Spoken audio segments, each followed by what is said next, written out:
Hasto Kristianto memenuhi panggilan KPK dan diperiksa terkait korupsi soal kereta api. Ya, korupsi DJKA. Kita dengar kesaksian dari Hasto Dengan Kristianto. pengelolaan rumah aspirasi di Jalan Proklamasi. Saat itu berdasarkan kebijakan dari Ketua Tim Pemenangan, Bapak Erick Thohir, dikatakan bahwa ada pihak-pihak sesama jajaran menteri yang kemudian bergotong royong. Dan kemudian bertemulah Pak Adi Darmo ini dengan Bapak Budi Karya Sumadi. Nah, setelah pertemuan itu ada penugasan terhadap Bapak Harno yang saat itu menjadi Kepala Biro. Lalu Saudara Adi Darmo mengirimkan handphone saya kepada Bapak Harno.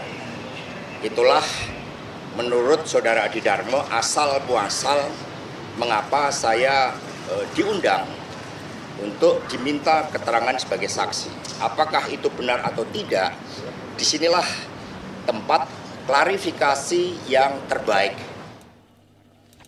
Ya, itulah Hasto Kristianto yang telah memenuhi panggilan KPK dan telah diperiksa sebagai saksi dalam kasus DJKA atau korupsi DJKA. Hasto Kristianto juga menyeret nama Erick Thohir dan Budi Karya saat diperiksa sebagai saksi kasus DJKA.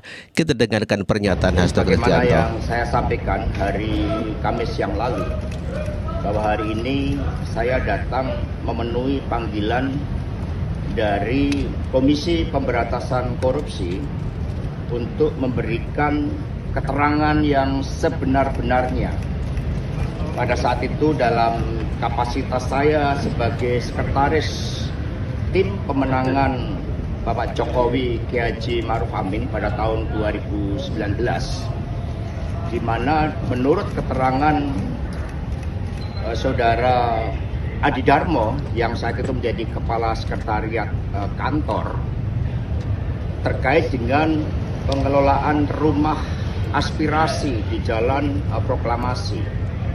Saat itu berdasarkan kebijakan dari Ketua Tim Pemenangan, Bapak Erick Thohir, dikatakan bahwa ada pihak-pihak sesama jajaran menteri yang kemudian bergotong royong.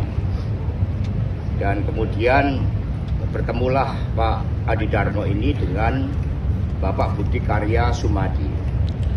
Nah, setelah pertemuan Itulah Hasto Kristianto yang menyeret nama Budi Karya Sumadi dan juga Menteri BUMN Erick Thohir di dalam kasusnya. Sebelumnya Hasto Kristianto juga telah dipanggil KPK dan diperiksa selama 4 jam dan mengakui kedinginan di ruang KPK. Ini sangat lucu sekali, Hasto mengatakan kedinginan. handphone turun dikit. 4 jam ya? Baik, terima kasih rekan-rekan pers atas kesabarannya. Jadi saya datang ke KPK ini dengan niat baik sebagai seorang warga negara yang juga taat pada hukum. Saya di dalam ruangan yang sangat dingin hampir sekitar 4 jam dan bersama penyidik face to face itu paling lama 1,5 jam. Sisanya ditinggal kedinginan. Dan kemudian pemeriksaan saya belum masuk materi pokok perkara, karena di tengah-tengah itu kemudian staf saya yang namanya Kusnadi itu dipanggil katanya untuk bertemu dengan saya, tetapi kemudian tasnya dan handphonenya atas nama saya itu disita. Sehingga kemudian kami tadi berdebat karena sepengetahuan saya sebagai saksi di dalam kitab Undang-Undang Hukum Acara Pidana, saya berhak untuk didampingi penasihat hukum. Dan kemudian akhirnya ya saya memutuskan bahwa pemeriksaan nantinya untuk dilanjutkan pada kesempatan lain. Dan kemudian ada handphone yang disita dan saya menyatakan keberatan atas penyitaan handphone tersebut. Ya karena segala sesuatunya harus didasarkan sesuai dengan hukum acara pidana. Karena ini sudah suatu bentuk tindakan yang pro justisia. Sehingga hak untuk didampingi penasihat hukum itu seharusnya dipenuhi oleh mereka yang menegakkan hukum. Sehingga teman-teman pers kemudian akhirnya ya kami menyampaikan ya kalau gitu nanti pada kesempatan lain kami akan datang memenuhi undangan dari KPK sebagai wujud tanggung jawab dan komitmen kami. Itulah Hasto Kristianto yang telah mendatangi KPK sebelum-sebelumnya dan mengakui kedinginan dan tidak didampingi oleh penasehat hukum.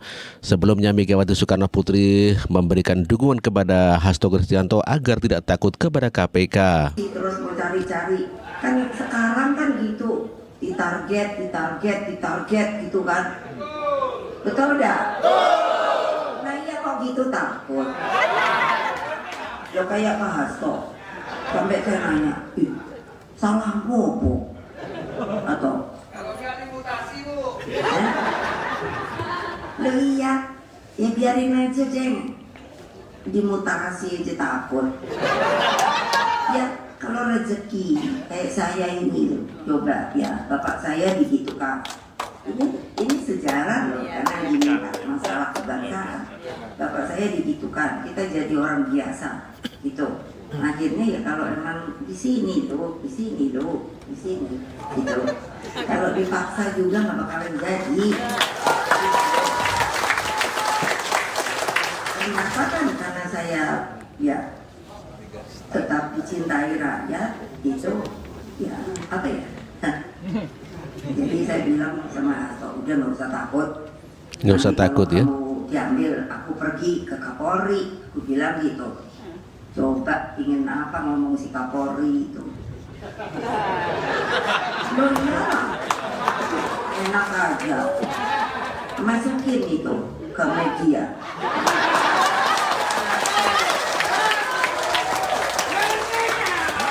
Saya herannya sekarang kalian ini maaf ya, iya penuh dengan rasa ketakutan. Saya pikir apa toh yo? Loh, mbok saya kan selalu mengajarkan kebenaran is kebenaran, Satyam Eva Jayate. Jadi itu jangan ngapain sih gitu. Nah, kenapa kami dibeginikan? Coba saya sampai tanya, jadi Perjuangan, saya kan nanya sama ahli tata negara, pengacara, sebenarnya salahnya saya ini apa toh? Coba pikir, coba kalau bisa loh. Tapi mau ngambil saya ada nggak berani. Loh iyalah. Jadi yang seserannya di sekeliling saya gitu loh. Ya, itulah Megawati Soekarno Putri yang mengatakan kepada Hasto untuk jangan takut. Dan dia juga mengatakan bahwa apa kesalahannya Megawati, dia menanyakan begitu. Dan kenapa? Ya tentu saja Kapolri ataupun KPK tidak berani memanggil Megawati Soekarno Putri, sehingga yang diambil adalah bawahan-bawahannya seperti Hasto Kristianto. Itulah pendapat Megawati Soekarno Putri.